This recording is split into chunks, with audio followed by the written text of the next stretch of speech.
Вітаю вас у своєму саду. Я Світлана. І сьогодні у нас майже весна, но предпоследний день января. Кстати, собаки в полном комплекте.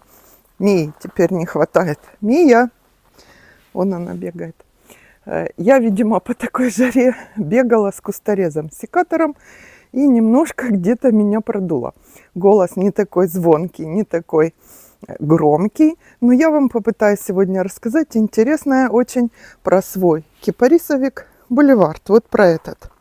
Почему не растет Боливард? Оказывается, он проблемный кипарисовик. Хорошо, что я об этом не знала, когда его покупала. Так, все в сборе. А ну, показались сюда. Иди, Деля. Вот они. Мышка. Эва, идите сюда. Все мои хорошие, любимые 4 Джек Рассела. Вот она, вся команда в сборе. Идемте разглядывать этот сложный в уходе кипарисовик.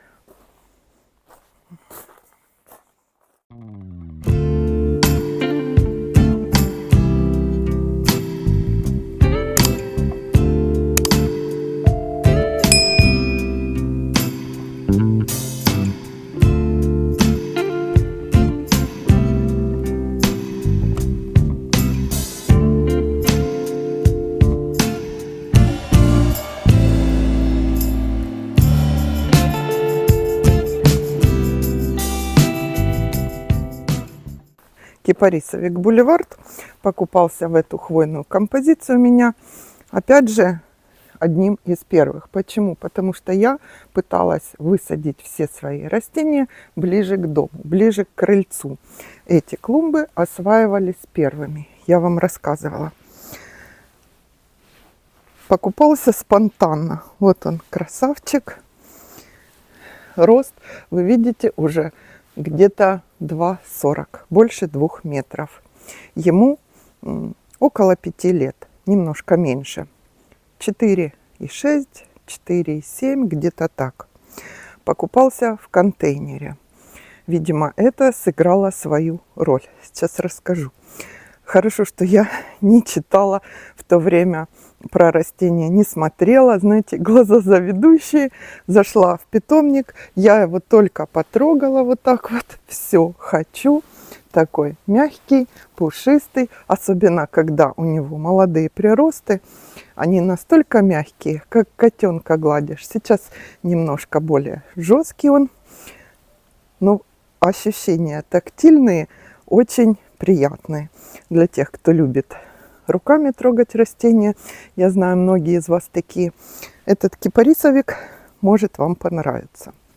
Этот кипарисовик растет, в 10 лет заявлено 2-2,5 метра, а вообще он может вырасти, если ему все нравится на вашем участке, около 5 метров. И 1,5-2 метра в ширину будет.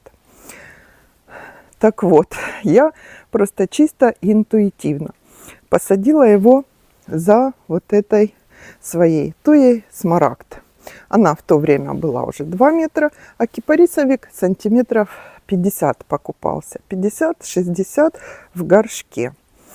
Что я хочу сказать? Кипарисовики очень плохо переносят пересадки комом. То есть, если вы решите купить кипарисовик ранее весной, вот сейчас будет начало марта, апрель, можно с комом земли покупать и высаживать растения. Кипарисовики я бы не советовала. Лучше в контейнерах поменьше, и они быстрее наберут рост и не будут болеть. Также контейнерные растения быстрее стартуют, потому что если с комом вы покупаете, мы корневую систему обрубаем, растение стрессует, и вообще плохо переносит транспортировку, может быть, некоторые хорошо.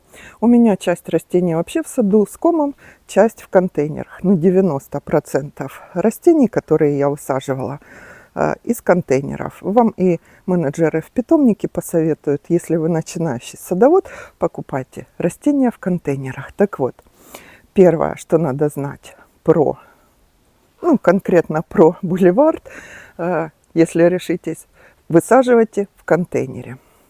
Второе этот кипарисовик. Я случайно его тут как бы туей загородила, а вообще они не любят стрессовые всякие условия, то есть сильные задувания ветров посреди поляны, сажать его нельзя. Он будет обдуваться, заболеет. Что это значит? У него начнет подсыхать, хвоинки подсыхать. Начинают с кончиков обычно. Просто подсыхает, усыхает и все. Значит, первое, вы его посадили, притянили какой-нибудь высокой, ну или кустом. Но это тоже маленький был. У меня вот эта туя, получается, его спасла и от солнца, и от ветра. Он как бы, видите, в тени посажен. От туи 1,40 м он. Ну да, где-то 1,40 м, может быть 1,30 м. Что еще хочу сказать? Следующее, значит, первый стресс вы ему убрали. Второе, что оказывается я сделала правильно. Этот кипарисовик любит тенечек, ну полутень у него. У нас солнце, я вам рассказывала, поднимается он там, и он получает только утренние солнечные лучи и где-то до 12 часов дня.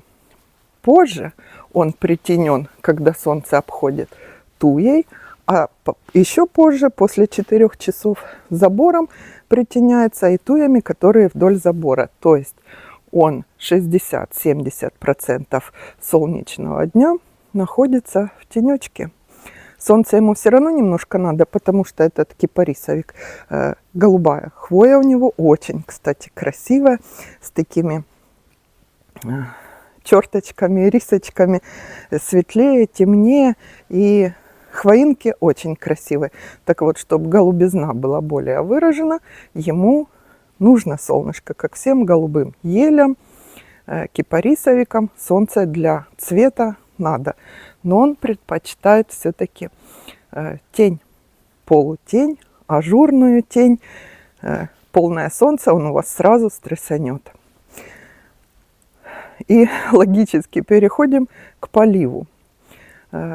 У кипарисовиков нельзя, чтобы пересыхала корневая система и была переувлажнена. То есть, как с крупнолистными гортензиями, нам надо найти эту золотую середину. Нельзя лейками по 20 леек под корень лить, сильно замокнет корневая, даже если вода уходит в грунт, смотря какой у вас еще грунт, сейчас про грунт скажу. Дренаж обязательно надо, смотря где вы его садите. Так вот, лучше вокруг кипарисовиков положить капельную трубку с эмиттерами. Эмиттеры 25-30 сантиметров. Сильно близко нельзя. Полукольцом. У нас вот так вот она идет вдоль рододендронов сюда просто с одной стороны. То есть, когда мы включаем полив, и полив же не постоянно включен, а часа 3, допустим, этот контур 3 часа, другой контур у меня 3 часа включен, и капает вода постепенно, слегка влажная почва. Сильно замульчирован. Замульчирован хвойным опадом. Ну, стуи, может быть, какие-то тут веточки сыпятся, но в основном хвойный опад тут довольно толстым слоем. Ну, чтобы презентабельно было, можно сосновой корой потом еще сверху. Замульчировали, капельную трубку. И еще, что самое оказывается главное, он у меня посажен на чуть-чуть на пригорочке. Мы когда сюда заехали, я планировала участок, хотела снимать. Тут возвышение где-то сантиметров 25 от основного уровня участка. И к тому забору еще ниже опускается. Там уже более сильный уклон, мы выравнивали. Так вот, я и тут хотела выровнять, чтобы, знаете, как все делают, ровная такая поляна. Хорошо, опять же, хорошо, что я решила, не буду делать, пусть будет пригорочек, посажу вот эти все растения немного на возвышенность. Видимо, это тоже сыграло свою роль, потому что, ну, у нас из углинки вода очень легко уходит, как в губку. Такая почва очень легко проводящая влагу. И еще на пригорочке, то есть у него никогда не замокают корни. Всегда он во влажной, сухой почве. Дождевание. В летний, теплый, жаркий день дождевание по кроне. Ну, хвойные все любят дождевание, только делайте это вечером. Желательно после захода солнца, или поливалку включайте и на хвойный, или я душем иногда. Вот эти хвойные люблю, потому что стоит очень приятный, вот от Тамарис цифолия можжевеловый аромат. Ну и от бульварда тоже хвойный аромат какой-то стоит. В общем, дождевание по кроне. Если вы выполнили все такие мною случайно найденные принципы посадки, тогда основная часть проблемы у вас должна отпасть.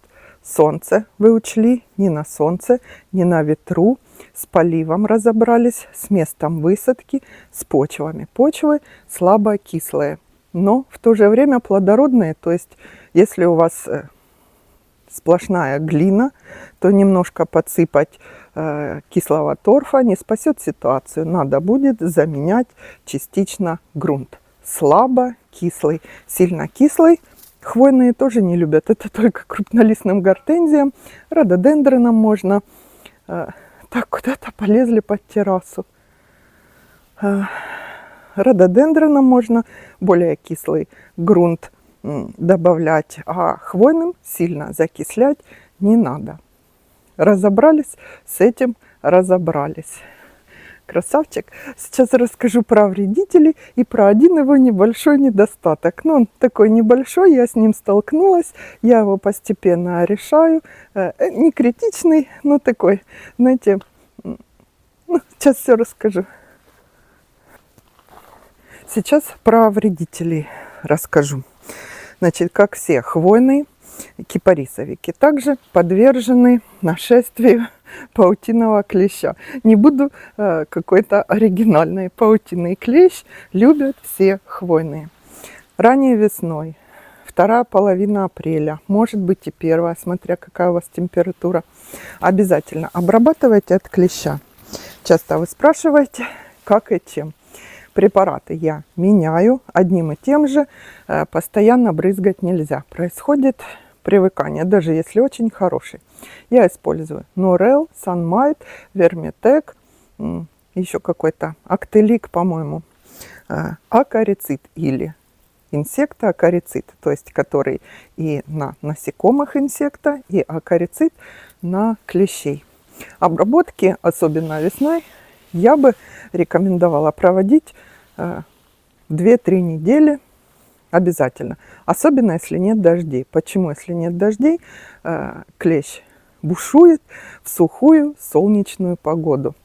Воду не любит. Вот почему и дождевание надо, и обработки. Если солнечно, сухо, может появиться клещ. Что еще? За каких вредителей? Больше я вредителей на нем никаких не видела, но, наверное, его может поражать и все вредители, которые для елей. Там всякие какие-то, не помню, я не помню, у меня ели ничего не поражало, но я читала, смотрела, всякие вредители. От них обрабатывайте, в общем, профилактически. Особенно такие капризули, как этот кипарисовик. Что еще? От болезней. Вот. От болезней надо быть особенно внимательным. Первые признаки вообще. Бульвард на все неблагоприятные, стрессовые для него условия, знаете, реагируют. У него кончики начинают подсыхать, и вы увидите, что он не голубой такой, с зеленым немножко, а как бежевый становится. То есть, проходя мимо, когда подойдете, посмотрите, вроде как и нормальный. А издали цвет его меняется с ярко-голубого. Ой, а он пахнет. Даже сейчас пахнет. Ну, у нас влажные ночи. Приятненько так. Значит, вначале самые-самые краешки иголочек подсыхают, а потом идет это подсохшее дальше и поражает весь куст. Значит, только вы что-то увидели, сразу проверьте все вот эти пункты, что я вам сказала, и обработайте каким-то фунгицидом. Я вообще хвойный чуть что, я фундазолом, потому что я очень боюсь хвойных растений, у меня в саду много. Если одно другому передастся, профилактически обрабатываю и от ржавчины. Там у меня 3 кадра есть казацких можжевельников каждую весну, понимаете, как по расписанию. Я уже знаю, я их ни один другой не болеет. Вот вы спрашивали, минжулеп или еще какие-то, ни один, только казацкий. Ну, так угораздило меня посадить их. Мне они нравятся в той композиции, пока я их оттуда убирать не буду, но знаю и обрабатываю. Фундазол. Разводите по инструкции. Можно хорусом. Многие туи лучше реагируют на хорус. Ну, сейчас я не про туи. Сейчас я вам еще вот что расскажу, какой у него один недостаток. Вот я вам показываю ближе, а сейчас издали так покажу. У него старая хвоя, это недостаток, ну, как бы это не недостаток. Старые хвоинки, которые уже, но вот сейчас хорошо она удалилась, а вообще они не опадают. Хвоя, как у елей, у сосен, на 2-й, на 3-й год, на 4-й обычно, да, опадают старые хвоинки у сосен. На 3-й, по-моему, у него тоже где-то 2-3 года период опадания старой хвои. Обычно она в середине кустика где-то, так вот она почти не опадает. То есть в середине разберете, вот желтые засохшие веточки. Это не болезнь, это нарастает растение ваше и оголяется ближе к стволу веточки. И вот они такие засохшие, некрасивые там и есть. Чтобы их удалить, надо брать ножницы с узким жалом или секатор и прямо вот так скрупулезно и общипывать все веточки. Делать это надо, как бы не хотелось, потому что загущение кроны всех деревьев и туй, и кроны и кипарисовиков. Ну, некоторые туи вот так обтряхнешь, да, если они узкие, и все прошло, или турбодуйкой какой-то. С ним этот вариант не пройдет. Хвоинки я убираю или бросаю в ноги ему, если это не болезнь. Больную хвою обрезанную бросать под мульчирование лучше не стоит. Не лучше, а вообще не стоит. Вот его один недостаток, который я нашла. Ну что, хорошо, что я не посмотрела те видео, не почитала, что не сажайте кипарисовики, не сажайте туи, не сажайте там можжевельники. Все это устаревшее, некрасивое, больное и все такое. Как начиталась, насмотрелась, думаю, что такое, что-то я пропустила, наверное, вовремя не увидела. А потом думаю, у каждого свой сад. Выбирайте в свой сад те растения, которые вам нравятся по душе. Создавайте свои композиции, свои стены из хвойных, свои комнаты. И будет очень красиво. Пользуйтесь общими правилами создавания ландшафтного какого-то дизайна в саду, которые вам по душе. А вообще прислушивайтесь к своей интуиции. Выбирайте растения, которые создадут именно для вас атмосферу комфорта и нахождения в саду приятного. Вам какие растения нравятся. И комбинируйте их между собой. Как? Доверяй, но проверяй. Вот такой мой опыт с кипарисовиком. Что еще хочу сказать, что растет он среднебыстро, где-то 12 сантиметров, чуть-чуть быстрее елочки, 12-15 сантиметров в год. Но вот быстрее коники. Коника вообще вот такая была посажена. Если я найду видео из архива Инстаграм, там они такие узенькие, я прикреплю, какой он был. Черенковать его не пробовала. Ну вот, в принципе, и все. Хорошо, голос меня не подвел, и я вам рассказывала все, что сегодня хотела. А вы, даже если так тепло, одевайтесь, потому что вот я вчера разделась, бегала с секатором, и, видимо, мне где-то ветерок продул. Скоро уже весна. Скоро. Всего хорошего.